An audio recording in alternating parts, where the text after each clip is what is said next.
शासन नायक वर्धमान महावीर स्वामी भगवान की, परम पूज्य श्रवण कुल तिलक प्रातः स्मरणीय संत शिरोमणि आचार्य भगवान श्री विद्यासागर जी महाराज की, परम पूज्य परंपराचार्य श्री समय सागर जी महाराज की, परम पूज्य गुणायतन प्रणेता प्रखर वक्ता भावना योग प्रवर्तक शंका समाधान प्रवर्तक गुरुवर श्री प्रमाण सागर जी महाराज की, मुनिवर श्री संधान सागर जी महाराज की, समस्त मुनि संघ की।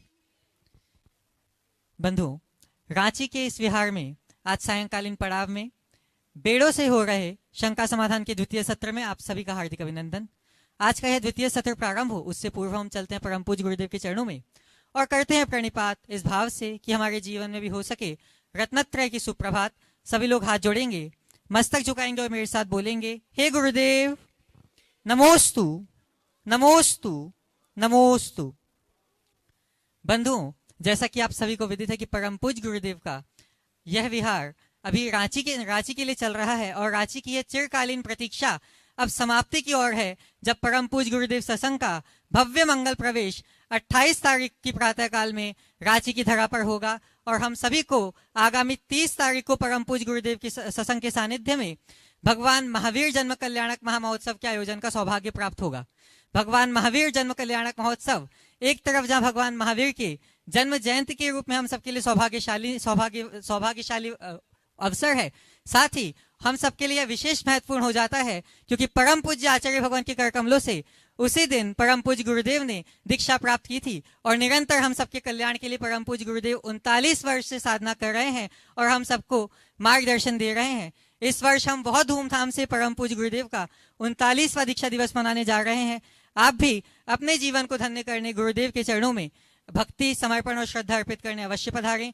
इसी के साथ आगामी आषाढ़ की अष्टानिका मास में आषाढ़ मास की अष्टानिका में जो कि 21 जुलाई से 29 जुलाई में संस्कृत के सिद्ध चक्र महामंडल विधान का परम पूज्य गुरुदेव से आशीर्वाद हम सबको प्राप्त हो चुका है।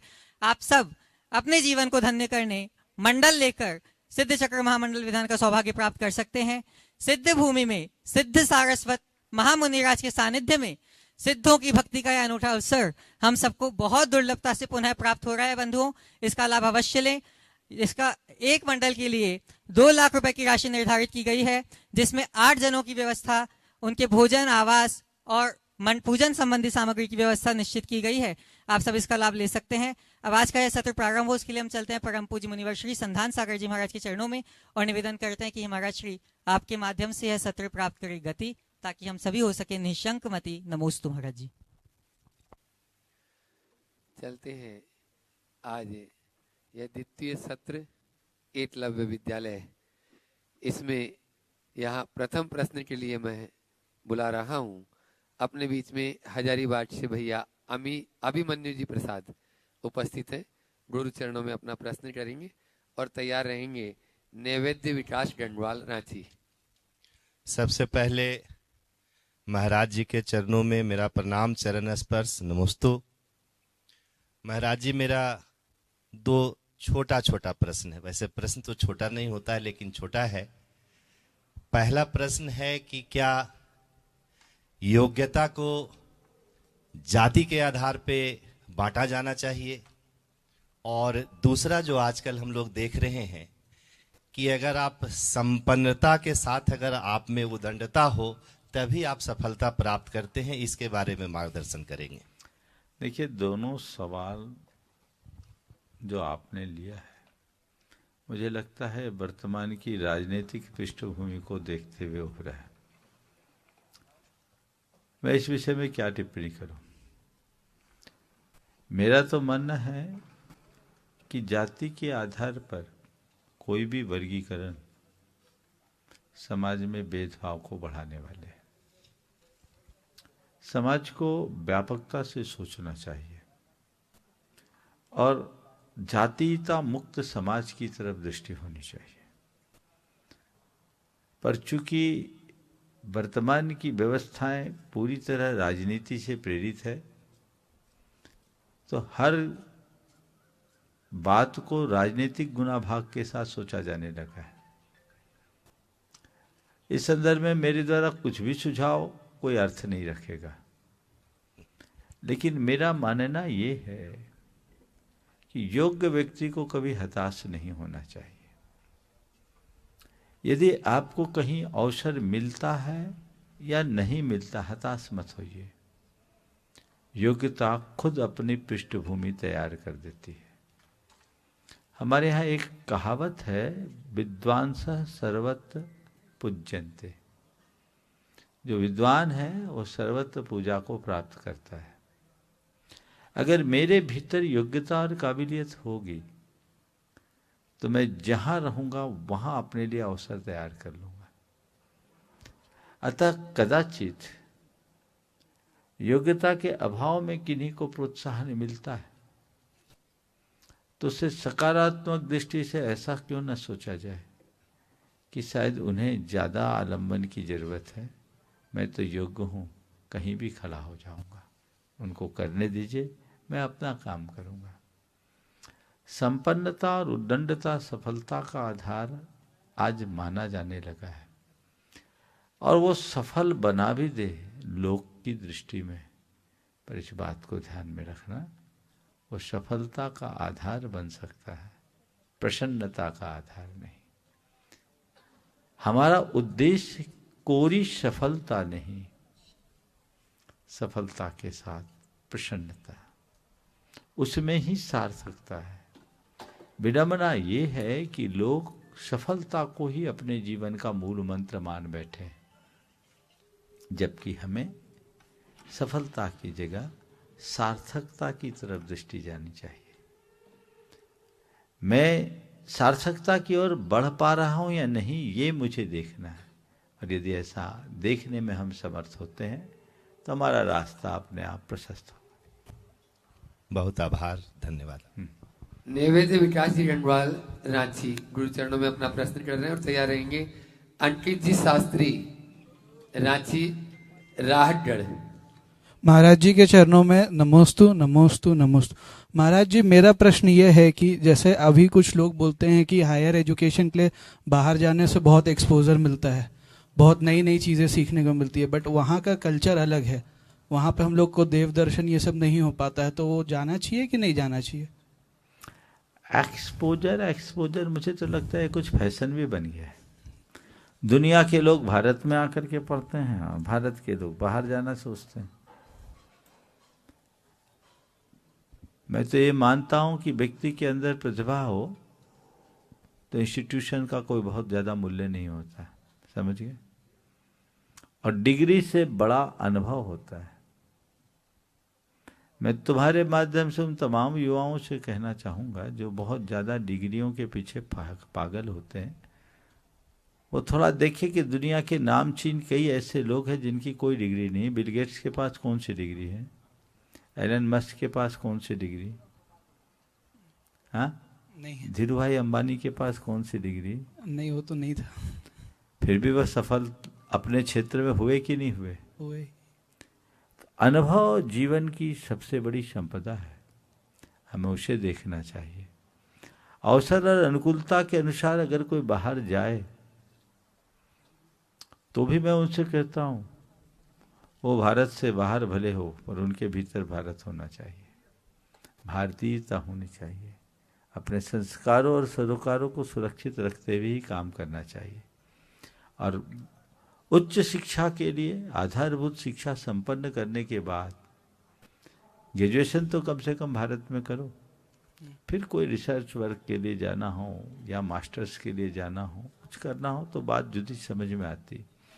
पर आजकल तो हर कोई ऐसी सोच बना लेता है और कई जगह इसके बड़े भयानक परिणाम भी आते हैं, तो हमें इन बातों पर गंभीरता से विचार करना चाहिए। पंडित अंकित जी शास्त्री जो अभी रांची में पदस्थ है राहतगढ़ से, अपने बीच में गुरु चरणों में प्रश्न कर रहे हैं, और उसके बाद में आज अपने बीच में बेड़ो के सीईओ राजकुमार सिंह जी यहाँ पर उपस्थित हैं। वे अपनी बात भी करेंगे और उनके सम्मान की तैयारी भी रखिए। युवा हृदय सम्राट, सारस्वत शब्द योगी, भावना योग प्रवर्तक, परम पूज्य प्रामाणिक संत गुरुदेव के पवित्र दिव्य चरणों में कृतज्ञतापूर्ण नमोस्तु नमोस्तु नमोस्तु। पूज्य गुरुदेव, आपके मंगल सानिध्य में रांची नगर में 2 ऐतिहासिक पंच कल्याणक महोत्सव संपन्न हो चुके हैं। पूज्य गुरुदेव उस समय 2005 और उसके बाद 2008 एक लंबे अंतराल के बाद यह पंच कल्याणक हमारे सामने उपस्थित हुआ है। पूज्य गुरुदेव एक पूरी जनरेशन तैयार हुई है जिसे जैन जी के नाम से जानते हैं। उस सबकी मन में एक उत्सुकता है, भावना है कि पंच कल्याणक होता क्या है और हम उस पंच कल्याणक में कैसे पार्टिसिपेट करें, वो अपनी मेंटेलिटी को कैसे प्रिपेयर करें, इसके लिए मार्गदर्शन करें। नमोस्तु गुरुदेव। बहुत ही महत्वपूर्ण सवाल आपने खड़ा किया है। पंच कल्याणक क्या है? हमारे तीर्थंकर परमात्मा के गर्भावतरण, जन्म, दीक्षा, ज्ञानोपलब्धि और निर्वाण की घड़ी में देवताओं और मनुष्यों के द्वारा एक महा उत्सव किया जाता है। इसे ही कल्याणक कहते हैं। चूंकि ये 5 घटनाएं, इसलिए इन्हें पंच कल्याणक कहते हैं। कल्याणक कहने का प्रयोजन केवल ये है कि ये सब सारे जगत के कल्याण का कारण होता है। तो जब तीर्थंकरों का साक्षात जन्म होता है तब ये कल्याणक होते हैं, तो वो पंच कल्याणक होते हैं। अब हमें जब भगवान की प्रतिष्ठा करनी होती है मूर्ति में, तो जैन परंपरा के अनुसार बिंब प्रतिष्ठा होती है। एक मूर्ति में भगवान के उन सारे गुणों को आरोपित किया जाता है। उसके लिए जो धार्मिक आयोजन होता है उसे कहते हैं पंच कल्याणक प्रतिष्ठा महोत्सव। तो अभी रांची में ये जो संपन्न होने जा रहा है वह पंच कल्याणक प्रतिष्ठा महोत्सव संपन्न होने जा रहा है। इस धार्मिक आयोजन के माध्यम से हम पाषाण में भगवान की प्रतिष्ठा करेंगे, आत्मा से परमात्मा बनने का मार्ग प्रशस्त करेंगे, नर से नारायण बनने का रास्ता साफ करेंगे, पामर से परमेश्वर बनने का मार्ग जानेंगे। ये सब चीज़ें हम अपने आँखों के सामने देखेंगे। इस पंच कल्याणक में विभिन्न प्रकार की पूजा आराधनाएं होगी, अनेक मांत्रिक क्रियाएं होगी, तंत्र की साधना होगी, यंत्र का प्रयोग होगा। और इसमें भगवान तीर्थंकर परमात्मा के गर्भ में आने से लेकर मोक्ष जाने तक उनके जीवन के सभी प्रसंगों को सबके बीच मंचित किया जाएगा। हम उसे देख सकेंगे, जान सकेंगे। मतलब इसके माध्यम से हम तीर्थंकर परमात्मा और उनके जीवन दर्शन को समग्रता से जान सकेंगे।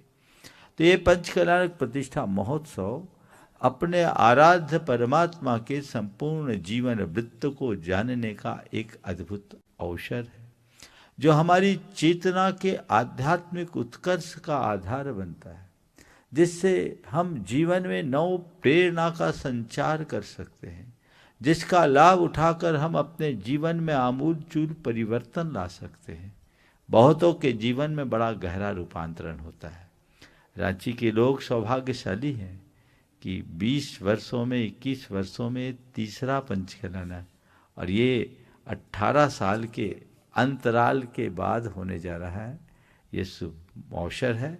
आपने कहा है जैन जी के युग में हो रहा है। मैं जैन जी से कहता हूँ थोड़ा संशोधन कर लीजिए, जैन जी बन जाइए, तो आपके जीवन में 4 चांद लग जाएगा। सारे युवा उत्साहित होकर आगे आए। देखिए जीवन का क्या मजा है।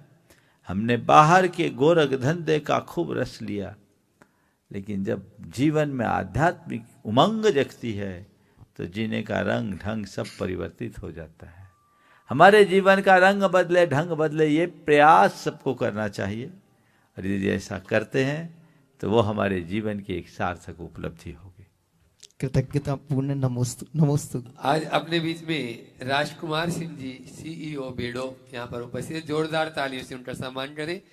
और मैं चाहूंगा इसी क्रम में, हाँ, और हम जो बिहार में पूर्ण सहयोग कर रहे हैं, ऐसे अरिहंत भाई, बिट्टू भाई, पंकज जी, रोटू भाई और विक्की विवेक भाई, वहीं पर जाकर उनका सम्मान भी कर देंगे।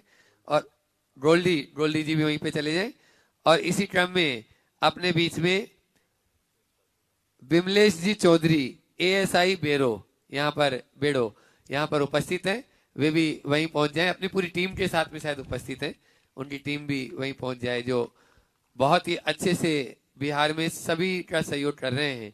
और इसी क्रम में यहाँ के जो मैनेजमेंट को देखते हैं एकलव्य विद्यालय के उमानाथ जी पांडे, वे भी वहीं पहुंच जाएं और उनका भी कार्यकर्ता वहीं पर सम्मान कर देंगे। उमानाथ जी पांडे जी भी आ जाएं और ASI विमलेश जी चौधरी।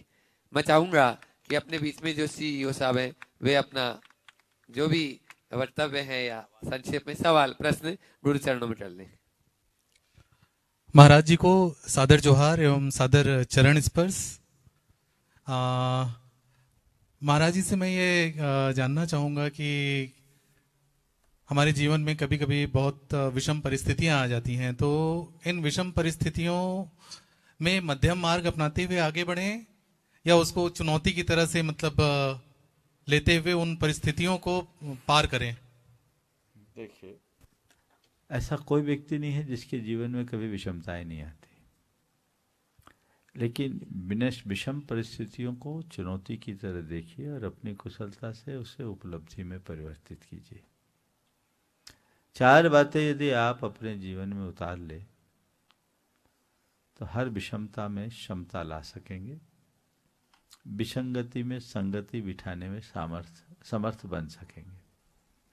सबसे पहली बात, जब कोई ऐसी विषमता आए आप उसकी व्याख्या सकारात्मक करो, उन पर अपना एटीट्यूड पॉजिटिव बना लो।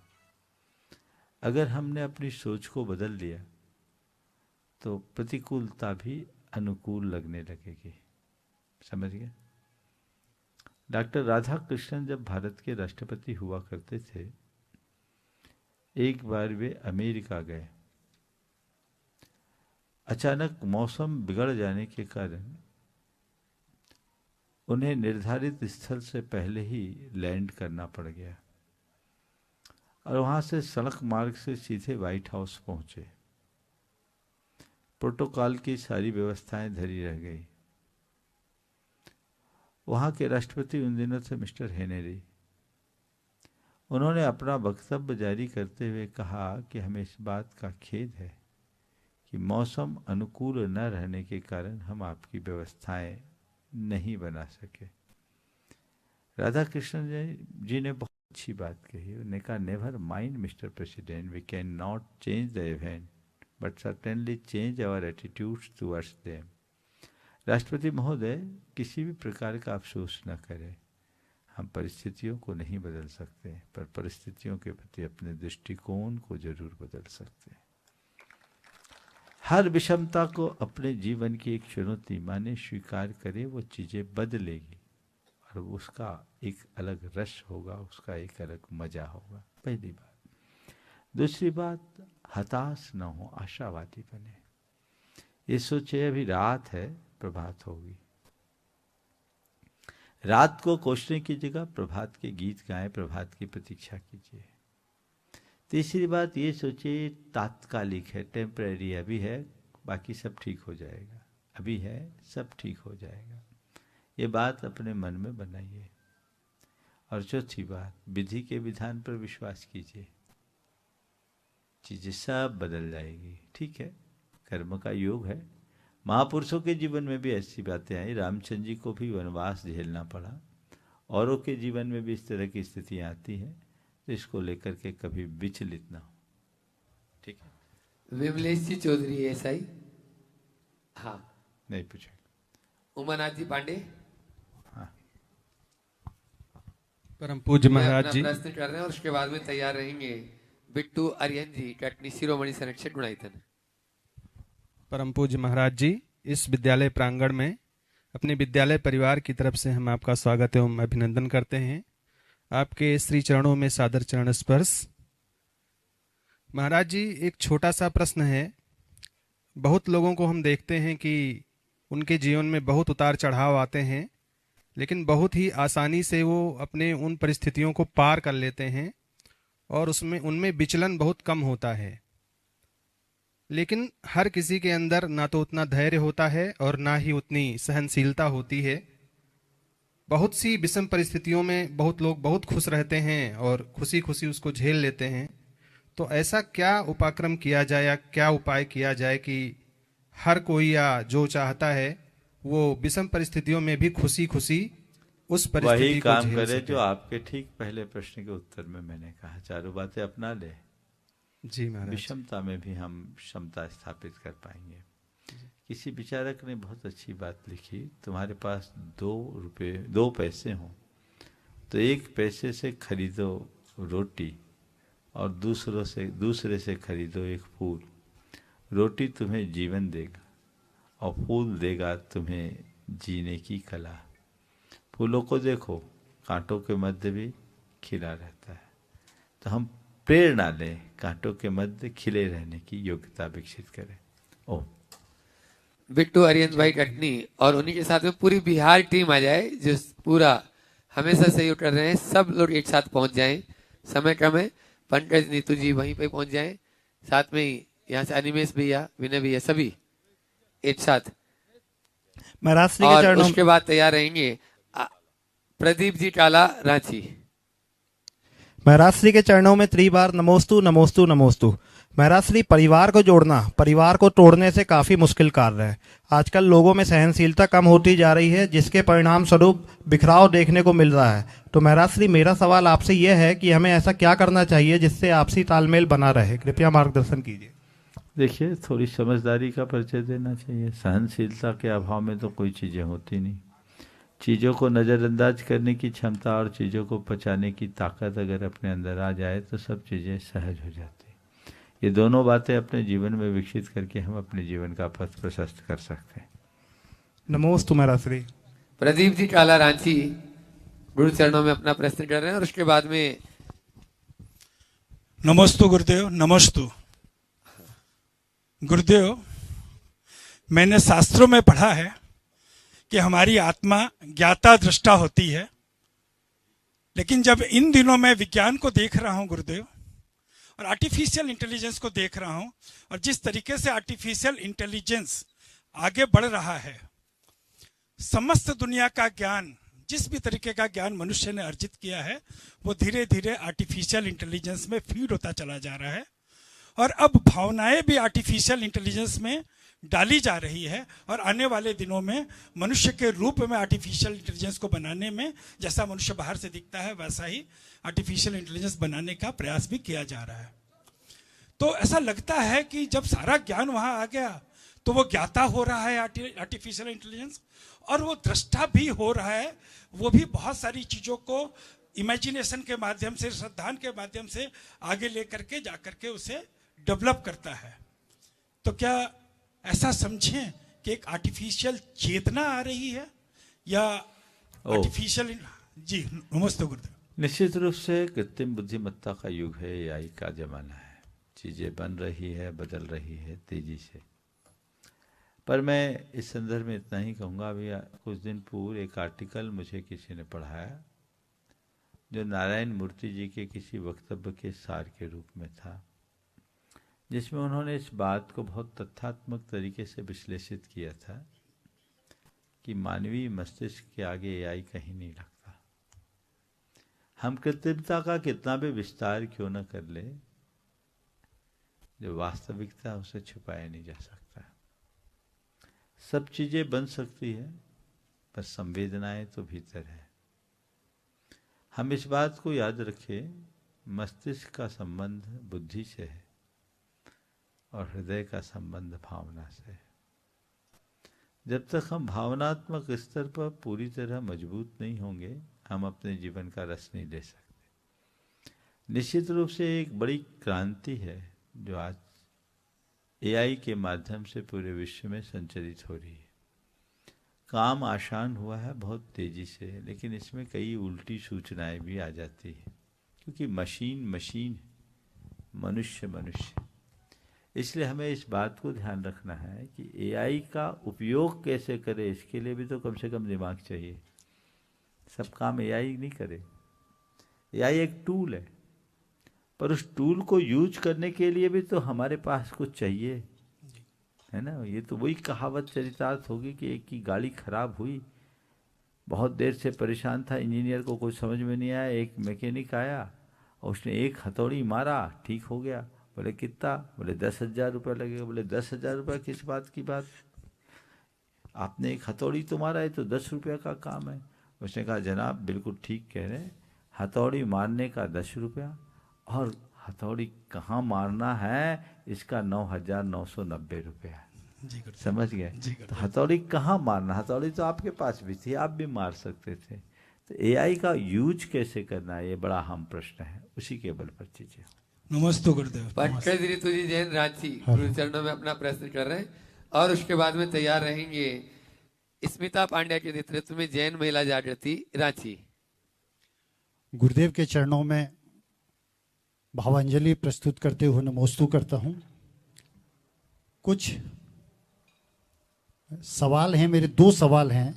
पहला सवाल ये है कि वर्षा ऋतु को छोड़कर जो 4 बाकी जो ऋतुएं हैं, मौसम हैं, हमारे संत जो जैन संत है वो किसी मौसम के मोहताज नहीं होते हैं और अनवरत विहार, अनवरत तपस्या, अनवरत साधना करते रहते हैं। एक टाइम 24 घंटे में एक बार भोजन करना, आहारचर्या, फिर अपने रत्नत्रय की देखभाल कैसे कर पाते हैं? जो चमक दिखाई देती है हमारे जैन संतों में, उसके पीछे राज क्या है? दूसरा सवाल राजनीति से प्रेरित है कि 2014 में संपूर्ण जैन समाज को अल्पसंख्यक समुदाय में वर्णित किया गया है, गवर्नमेंट ऑफ इंडिया की तरफ से गजट निकाला गया है। लेकिन जो मैं देखता हूं वो झारखंड के परिदृश्य में जैन समुदाय को अल्पसंख्यक का दर्जा का नोटिफिकेशन अभी तक नहीं है और ना ही उन्हें सरकार की उन योजनाओं का लाभ मिल पा रहा है। ऐसे स्थिति में मैं ये मानता हूं कि हमारा समाज संपन्न है, तो क्या सभी तो संपन्न नहीं है? ऐसे में क्या करना चाहिए? देखिए, बहुत अच्छा सवाल आपने किया। पहला जो सवाल किया कि तरह तरह की मौसमी प्रतिकूलताओं के बाद भी जैन मुनि अपनी चर्या क्रिया में स्थिरता कैसे रखते हैं। देखिए, इसी का नाम साधना है। साधना क्या है? अपनी शारीरिक और मानसिक रिक्वायरमेंट को रिड्यूस करना। यह अभ्यास से हो जाता है। हम लोगों की चर्या ऐसी बन गई, ढल गया, और चीज़ें तन से नहीं होती, मन से होती। आज भी बहुत सारे युवा हमारे साथ चल रहे हैं, बिल्कुल कंकड़ों पत्थरों से भरे हुए मार्ग में, उबड़ खाबड़ रास्ते में 25-28 किलोमीटर चल रहे हैं, बिना खाए पिए भी बड़े आनंद से चल रहे हैं। कौन चला रहा? उनका पैर नहीं, ये चला रही है उनकी भावना, उनकी श्रद्धा, उनका मन। तो चीज़ों को जब हम स्वीकार लेते हैं तो चीज़ें अपने आप हो जाती हैं। आपका जो दूसरा सवाल है कि झारखंड राज्य में जैनों के अल्पसंख्यक होने का नोटिफिकेशन अभी जारी नहीं हुआ, मुझे सुनकर आश्चर्य। अगर नहीं हुआ तो हमें इसके लिए प्रयास करना चाहिए। और जहाँ तक अल्पसंख्यक का लाभ होने वाला सवाल है, तो सरकार की जितनी भी अल्पसंख्यकों के लिए योजनाएं हैं, जैनियों को उसकी पूर्ण अर्हता प्राप्त है और कल्याण विभाग से संपर्क करके इसकी कार्यवाही करनी चाहिए। आप पत्रकार हो, इसकी पूरी चीज़ों को जानकर क्यों न इसे सही जगह पहुंचाया जाए, उनसे बातचीत की जाए और इसकी सबसे पहली जानकारी राष्ट्रीय अल्पसंख्यक आयोग के जो हमारे सदस्य हैं धनंजय कुमार जी, उनके पास भेजे। मेरे ख्याल से नोटिफिकेशन हुआ होगा और नहीं हुआ है तो उसको करवाया जाए। इसकी जांच परख आप करें और सही बात तथ्यात्मक तरीके से सबके बीच प्रस्तुत करें। गुरुदेव, राज्य अल्पसंख्यक आयोग में अभी तक जैन को प्रतिनिधित्व भी नहीं है। हाँ, प्रतिनिधित्व नहीं है। क्यों नहीं है? इसकी गहराई में जाइए, पूरी सामग्री खंगाल कर लाइए, ये आपका काम। बहुत अच्छा। समय क्रम है इसलिए कि प्रश्न करेंगे जैन स्मिता, जैन महिला मंडल से स्मिता जी पांड्या और जैन महिला मंडल नहीं, जैन महिला जागृति, जैन महिला जागृति से स्मिता जी पांड्या। रांची से, और उसके बाद में चंद्रकला पाटनी रांची तैयार रहेंगी। झारखंड की शान है, हजारीबाग की जान है, गुनायतन बनाकर जिन्होंने जिन धर्म का बढ़ाया मान है, अपनी दिव्य वाणी और दिव्य ज्ञान से जो करते शंकाओं का समाधान है, ऐसे गुरुदेव प्रमाण सागर जी के चरणों में, संज्ञान सागर जी के चरणों में नमोस्तु बारंबार है, नमोस्तु बारंबार है। महाराज श्री, आपके इतने अंतराल के बाद रांची आगमन से हम सभी हर्षित हैं, बहुत गर्वित हैं, गौरवान्वित हैं और पूरे जोश से काम कर रहे हैं, लेकिन कहीं मन थोड़ा चिंतित भी है।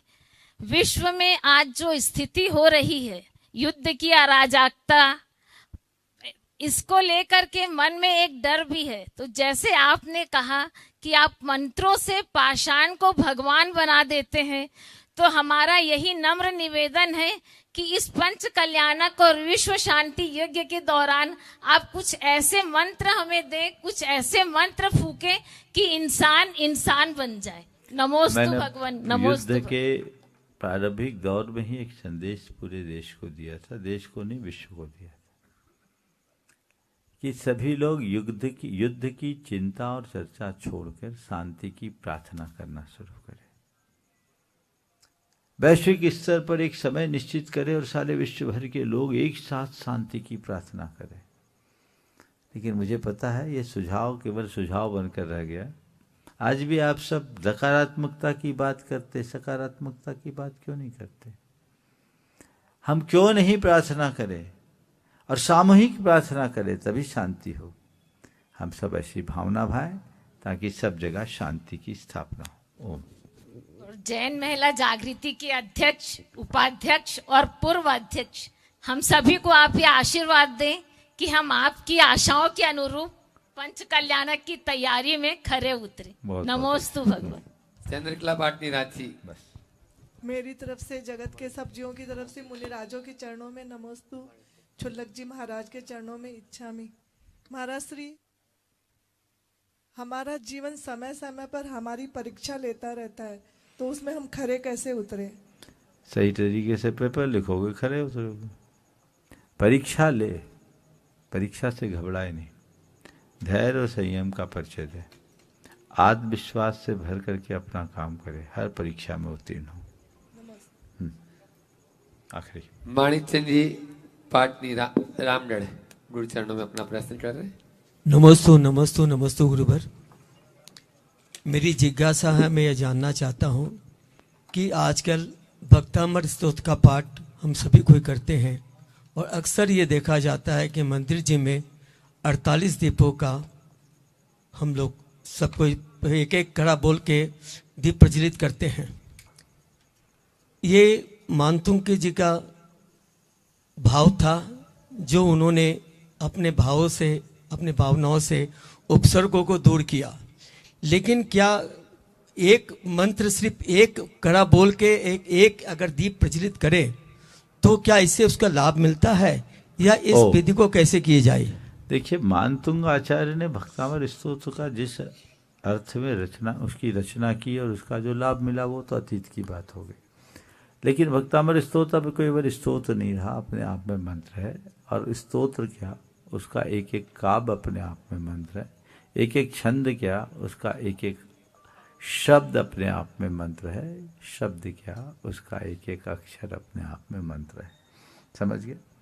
अगर 48 दीपों को जलाकर कोई भक्तामृत की आराधना करते हैं और उससे लाभ मिल रहा है तो हम सवाल क्यों उठा रहे? करने दीजिए, भक्तामृत ही तो पढ़ रहे हैं, ये एक आराधना है और बहुतों के जीवन में इसका व्यापक प्रभाव दिख रहा है। तो ये उनकी इच्छा पर है। हो सकता है आपको लगता होगा कि पहले हम लोग नहीं करते थे, अब ज़्यादा प्रचार हो गया है, तो होने दीजिए ना, अच्छा ही काम तो हो रहा है, बुरा काम तो नहीं हो रहा है। तो जो अच्छा कार्य है उसकी अनुमोदना करनी चाहिए, आलोचना नहीं। समय हो गया, यहीं पर विराम। बोलिए अहिंसा परमो धर्म की। ओवर प्रमाण सागर जी महाराज की।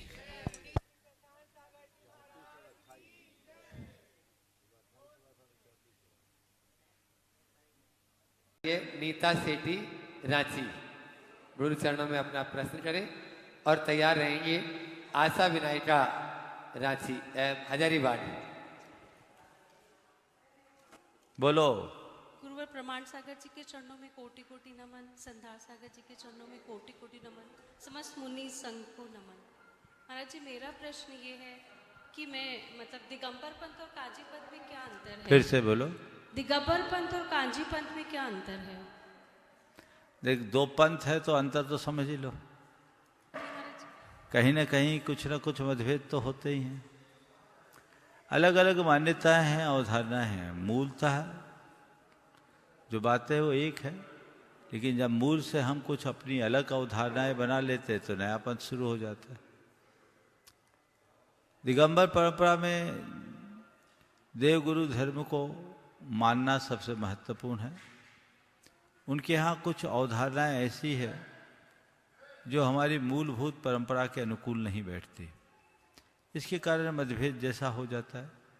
जैसे वे शुभोपयोग को सर्वथा बंध का ही कारण मानते हैं, जबकि मूल आगम परंपरा के अनुसार शुभोपयोग बंध और निर्जरा दोनों का कारण है। पुण्य का बंध होता है, पाप की निर्जरा हो। उनकी अवधारणा है चतुर्थ गुण स्थान में ही शुद्धात्मानुभूति होती, जबकि मूल आगम परंपरा वीतराग चारित्र के अविनाभावी शुद्धोपयोग से ही आत्मानुभूति बताई। इसी तरह ऐसी भी अवधारणा उनने बना रखी है कि पंचम काल में सम्यक दृष्टि मुनि भावलिंगी मुनि नहीं होते, जबकि आचार्य कुंद का कथन है पंचम काल के अंतिम समय तक भावलिंगी मुनि होंगे।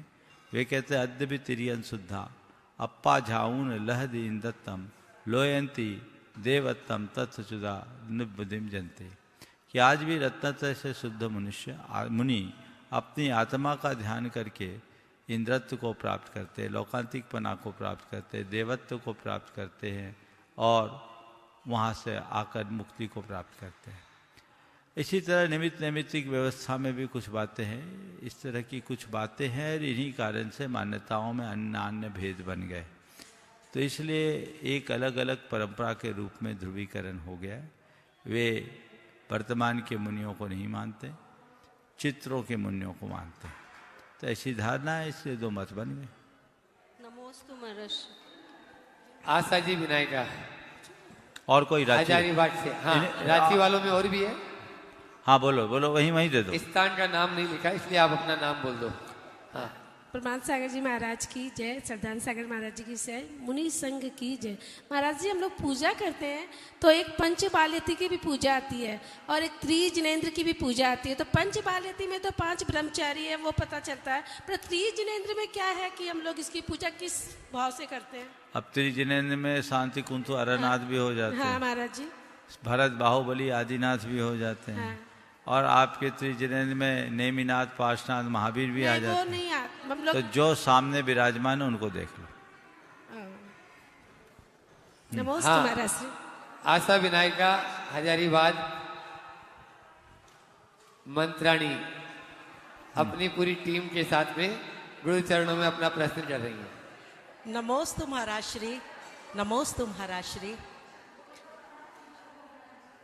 मैंने अपना फर्ज निभाया तेरे दर पर आने का, गुरुवर तेरा मन नहीं करता फिर से हजारीबाग आने का। नमोस्तु महाराज श्री। एक 4 लाइन मैं सुना देती हूँ महाराज श्री, जो मैं लेके आई हूँ, फिर मेरा प्रश्न रहेगा। गुणायतन के सूत्रधार को बंधन बारंबार, गुणायतन के सूत्रधार को बंधन बारंबार।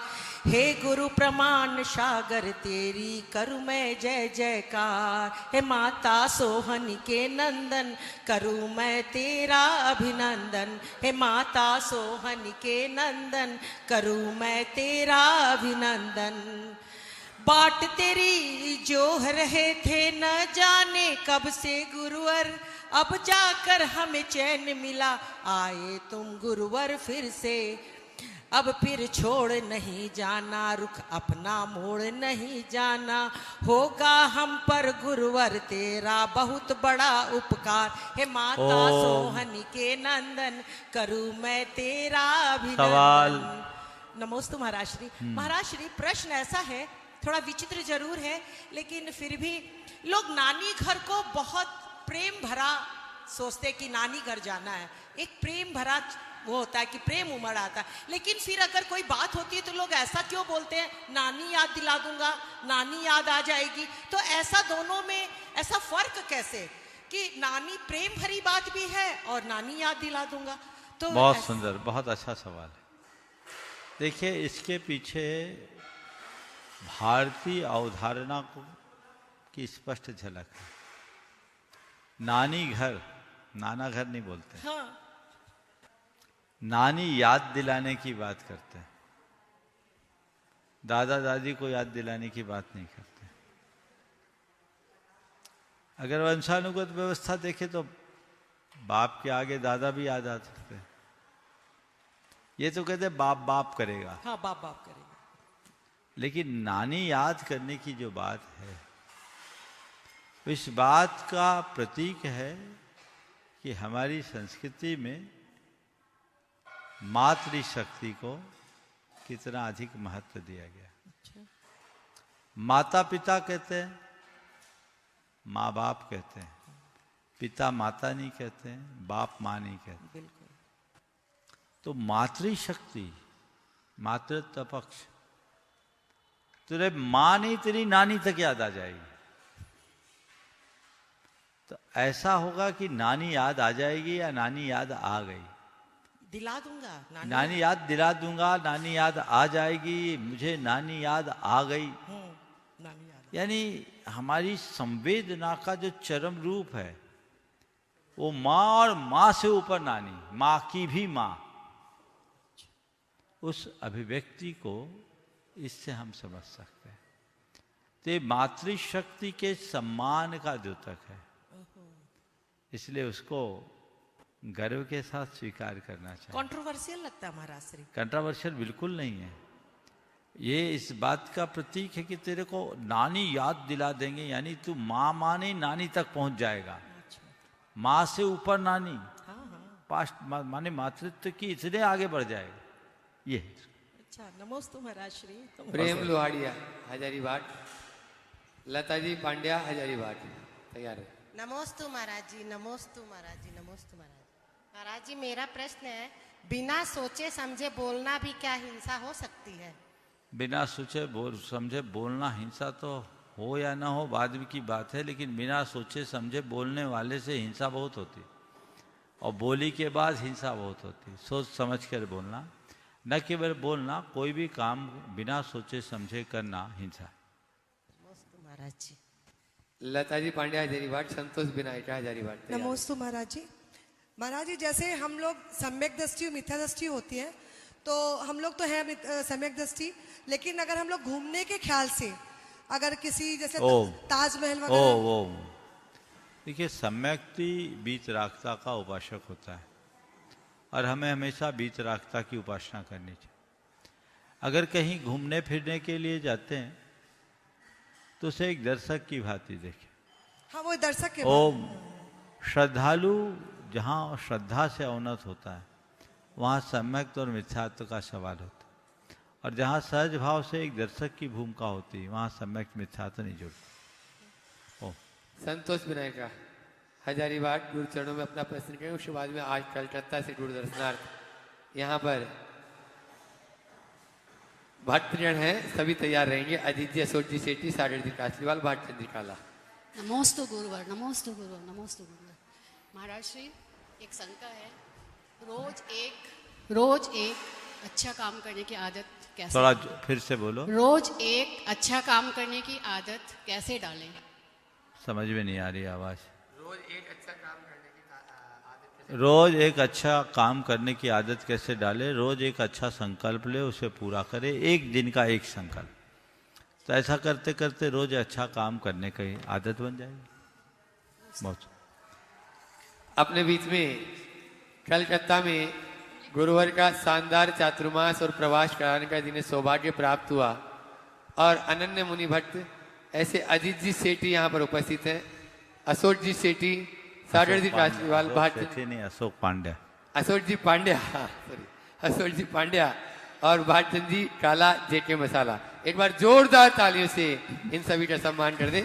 सभी अपना प्रश्न गुरु चरणों में कर रहे हैं। हेलो, मुनि श्री प्रमाण सागर जी महाराज और मुनि श्री संदान सागर जी महाराज को नमस्तु।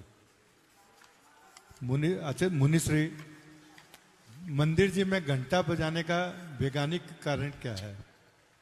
नहीं, घंटा क्यों बजाते हैं? घंटा बजाया जाता है सतर्क करने के लिए, अपने तन मन को सतर्क, अंदर से सतर्क हो। आपको स्मरण होगा कभी परीक्षा में बैठते थे तो घंटी बजती थी, तो घंटी इसलिए नहीं बजाई जा रही कि आप घबरा के भाग जाओ, घंटी इसलिए बजाई जाती कि आप सावधान हो जाओ, समय आपका पूर्ण होने वाला है। ट्रेन पकड़ने जाते हैं तो घंटी बजती कि ट्रेन आने वाली है, तो ये अलार्म है हमें सावधान करने। मंदिर जी में हम घंटा बजाते हैं अपने तन मन को सतर्क करने के लिए। हम त्रिलोकीनाथ के दरबार में आ रहे हैं, अब सावधान हो जाओ। तो जब हम मंदिर में घंटी बजाने के लिए उत्सुक होते हैं, मंदिर के सबसे पहले की चौकी में मंदिर में घंटे का स्थान निश्चित है। अब तो चूंकि दूसरे तरीके से मंदिर बनने लगे तो अंदर प्रवेश करने के बाद घंटे बजाने का जो तरीका है वो बड़ा मौलिक है। आप मंदिर में जैसे जाएं, पहले घंटा होगा, घंटे के नाद करें, वहीं खड़े रहें, घंटे की ध्वनि को अपने सिर पर बरसने दें और दोनों हाथ जोड़े, मन को अहोभाव से भरे। मैं त्रिलोकीनाथ के दरबार में आ गया हूँ, अब सावधान हो जाऊँ, सर्व विकल्पों से मुक्त। अब मेरे अंदर कुछ नहीं, केवल एक भक्त। मैं भक्त हृदय से भरकर भगवान के चरणों में आ रहा। इस मनोभाव के साथ आप अपने आप को अहोभाव से भरे। घंटे का सेफ होता है ऐसा, उसमें जब हम टंकार करते हैं उसकी जो ध्वनि होती है वो सीधे हमारे मस्तक पर पड़ती है और उससे हमारे मस्तिष्क की अल्फा तरंगे बहुत तेजी से सक्रिय हो जाती, जो हमें आनंद और स्फूर्ति से भर देती। तो अपने मन को आनंदित करने के लिए और स्फूर्ति से भरने के लिए हम घंटा बजा रहे हैं और मन को सावधान कर रहे हैं। हमारा मनोभाव अच्छा बन रहा है, हम सतर्क हो रहे हैं, तो घंटा बजाने से बड़ा आनंद भी आता है और सतर्कता आती है। लेकिन आप लोग इतनी हड़बड़ी में घंटा बजाते हैं कि इधर घंटा बजता है और जब तक बजता है तब तक आपके कदम आगे बढ़ जाते। ऐसा कभी ना करें।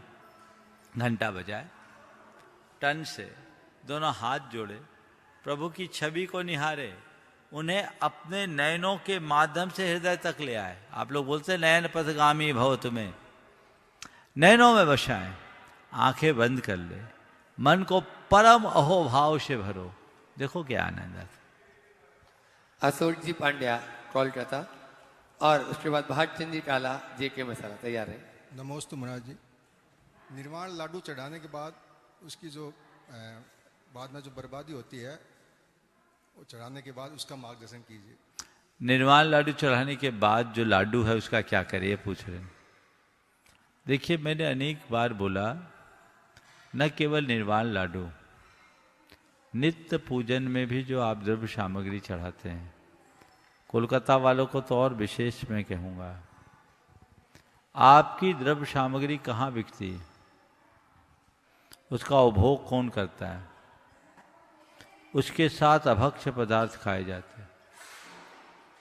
ये पाप आपके सिर पे आता है। अहिंसा की देवता के लिए अर्पित द्रव्य का उपभोग अभक्ष्य पदार्थों के साथ हो रहा है, मांस भक्षण के साथ हो रहा है, मच्छी के साथ खा रहे हैं। ये आप महादोष के भागी बन रहे हैं। मैंने अनेक बार इस विषय में बोला है कि भगवान के चरणों में चढ़ाए गए द्रव्य सामग्री का अधिकारी माली नहीं, पशु पक्षी दीन दुखी हैं। आप उस द्रव्य सामग्री को गौशाला में भिजवाइए, आप उस द्रव्य सामग्री का पक्षियों में चिड़ियों को चुगने के लिए दे दीजिए, आप कोई और उपयोग कीजिए, माली को पगार दीजिए। इसी तरह निर्वाण लाडू चढ़ते हैं तो उसको इस तरीके के निर्वाण लाडू आजकल तो शक्कर की चक्की बना देते हैं, ये गलत है।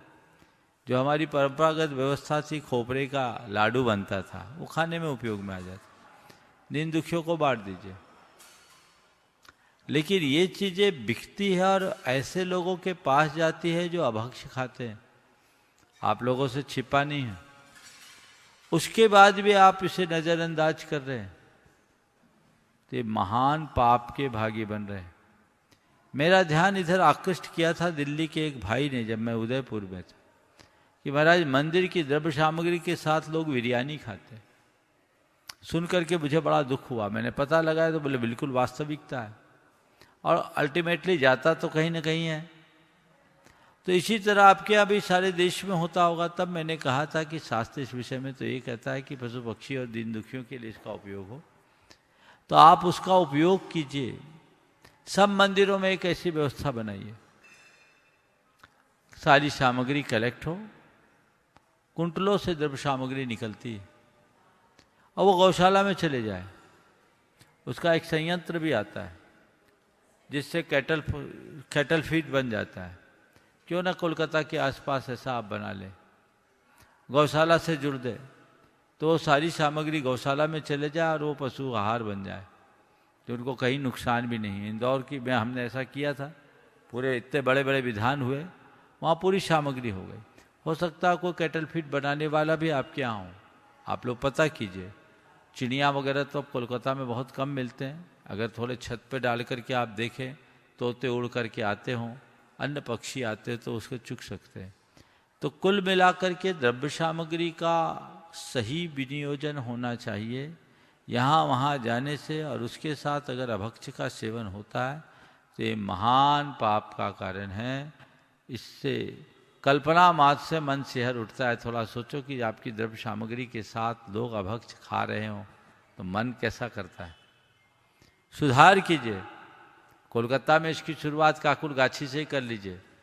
आप सब करता धरता, मुझे मालूम है आप जो निर्णय लोगे उसको कोई सब स्वीकार करेंगे, और इस निर्णय में तो पूरे देश में लोग स्वीकार करते हैं। कमेटी भर की तरफ से ढील होती। मालिक को इतनी पगार दीजिए कि उसका अच्छे से पेट भर सके, उसे कुछ सोचना ना पड़े। लेकिन बाकी लोगों के लिए तो ये चीज़ें ठीक नहीं हैं, इसलिए इन पर बहुत गंभीरता से विचार करना चाहिए। यदि ऐसी व्यवस्था आप बना लोगे तो एक बहुत सार्थक पहल होगी। न केवल काकुरगाछी बल्कि सभी मंदिरों में एक ऐसी व्यवस्था बनाइए, केंद्रीकृत व्यवस्था बना लीजिए, ताकि सामग्री वेस्ट भी ना हो और उसका सदुपयोग। भागचंद जी सेठी कोलकाता गुरु चरणों में अपना, भागचंद जी काला गुरु चरणों में अपना प्रश्न कर रहे हैं। सेठी रट गए महाराज। सागर जी कासलीवाल कोलकाता गुरु चरणों में अपना प्रश्न करेंगे। गुरुवर द्वय के चरणों में त्रिवार नमोस्तु नमोस्तु नमोस्तु होगा। महाराज जी, मेरा प्रश्न, मेरी शंका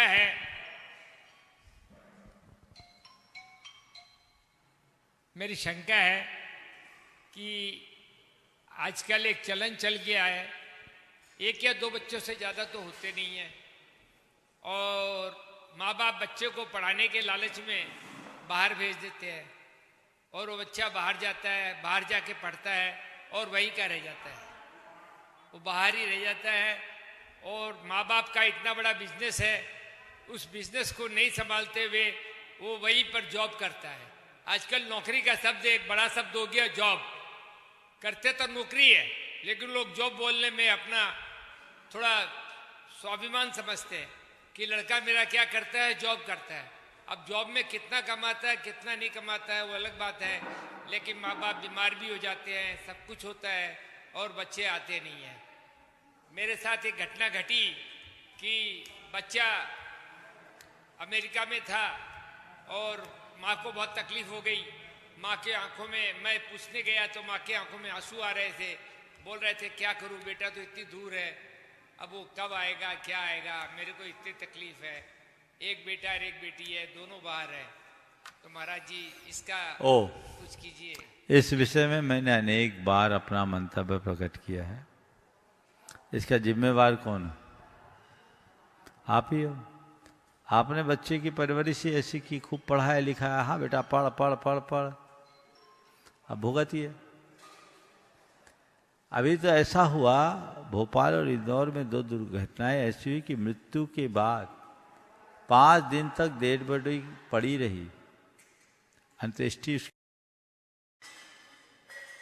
एक घटना तो ऐसी भी आई जो संसद में भी एक सांसद ने उठाया, मुझे किसी ने क्लिप सुनाई थी, और उन्होंने सांसद महोदय ने उठाया कि इसके लिए कानून बनना चाहिए कि व्यक्ति मर गए, माँ बाप मर गए और बच्चे को आने की सुविधा नहीं है।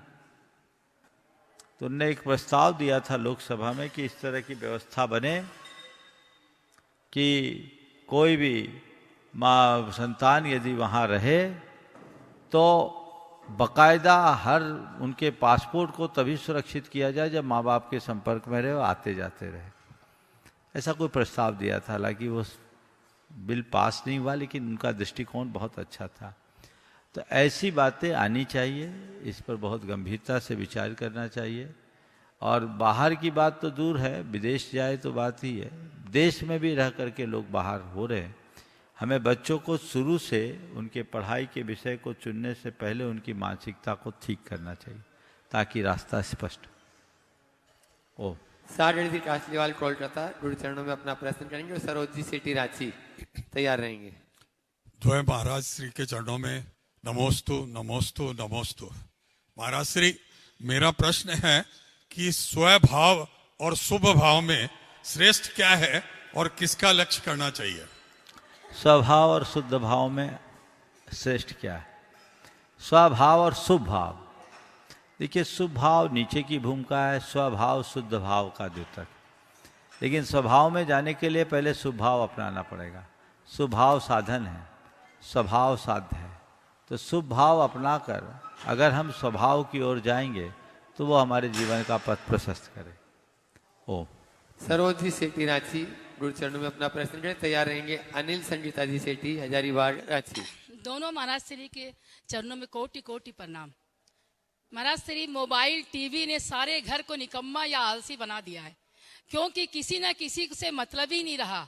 पापा आ रहे हैं तो बेटा को मतलब नहीं, क्या खाना खा रहे हैं तो वो पता नहीं, क्या खा रहे हैं वो पता नहीं। मम्मी को लगता है कि कैसे भी खा ले, फिर भी ऐसा नशा बन जाता है कि उसका कोई हिसाब नहीं, कोई आए कोई जाए कोई मतलब नहीं। नमोस्तु महाराज श्री। पहले तो मैं आपसे पूछता हूँ, आप कितनी देर तक मोबाइल यूज करती हैं? नहीं, हम तो बहुत कम करते महाराज श्री। बिल्कुल संकल्प, धर्म का देखते हैं और कुछ नहीं देखते। संकल्प कर लो। हाँ, हम तो संकल्प करे हुए हैं। लोगों को मोबाइल का उतना ही उपयोग करना चाहिए। चारों जन लिए हुए हैं, कोई को किसी से मतलब नहीं। ये मनुष्य को बिल्कुल संपर्क शून्य बना रहा है, जो ठीक नहीं। आगे। नमस्ते महाराज। अनिल संगीता जी सेठी हजारीबाग रांची गुरु चरणों में अपना प्रश्न करेंगे और उसके बाद में शांति देवी छाबड़ा रांची। नमस्ते महाराज जी। महाराज जी, योग्यता हमें शीर्ष पर तो पहुंचा सकती है, लेकिन उस जगह पे स्थिर रहने के लिए क्या करें? बहुत अच्छी बात है। योग्यता हमें शीर्ष पर पहुंचा सकती है, पर वहाँ स्थिर बने रहने के लिए हमें अपनी योग्यता को साबित करने का प्रयास करना होगा। उसमें निरंतरता बनाए रखनी होगी, उसमें निखार भी लाना होगा। अभ्यास मनुष्य को ऊंचा उठाती है। एक व्यक्ति बेरोजगार था, उसके पास कुछ नहीं था। एक सेठ ने उसे एक कुल्हाड़ी दी और कहा, तुम पेड़ काटो, प्रति पेड़ तुम्हें 100 रुपये दूंगा। पहले दिन उसने 2 घंटे में 10 पेड़ काट दिए, 1000 रुपये उसे मिल गए। दूसरे दिन उसे 3 घंटे लगे और वो बमुश्किल 8 पेड़ ही काट पाया। तीसरे दिन 6 घंटे लग गए और 6 घंटे में 4 पेड़ ही काटा। उसे बड़ा आश्चर्य हुआ, समय बढ़ रहा है, पेड़ कम हो रहे हैं, कैसे काम चलेगा, क्या बात हो गई? मेरी शक्ति कम नहीं, कुछ कम नहीं, फिर भी ये काम क्यों हो रहा है? जब उसने अपनी पीड़ा एक बुजुर्ग व्यक्ति के सामने रखी तो उस बुजुर्ग ने उसके कुल्हाड़ी को देखा। बोले, तुम किस कुल्हाड़ी से इसको काट रहे? बोले, ये कुल्हाड़ी। बोले, यही कुल्हाड़ी यूज कर रहे? बोले, हाँ, पहले दिन इसी कुल्हाड़ी से मैंने 10 पेड़ काटे थे। अब ये बोले, देख, कुल्हाड़ी वही है, तुम भी वही हो। तुमने कुल्हाड़ी का प्रहार तो किया, पर कुल्हाड़ी की धार बनाने का प्रयास नहीं किया। जितना कुल्हाड़ी का प्रहार जरूरी है, उससे कहीं ज्यादा कुल्हाड़ी की धार को बनाए रखना जरूरी।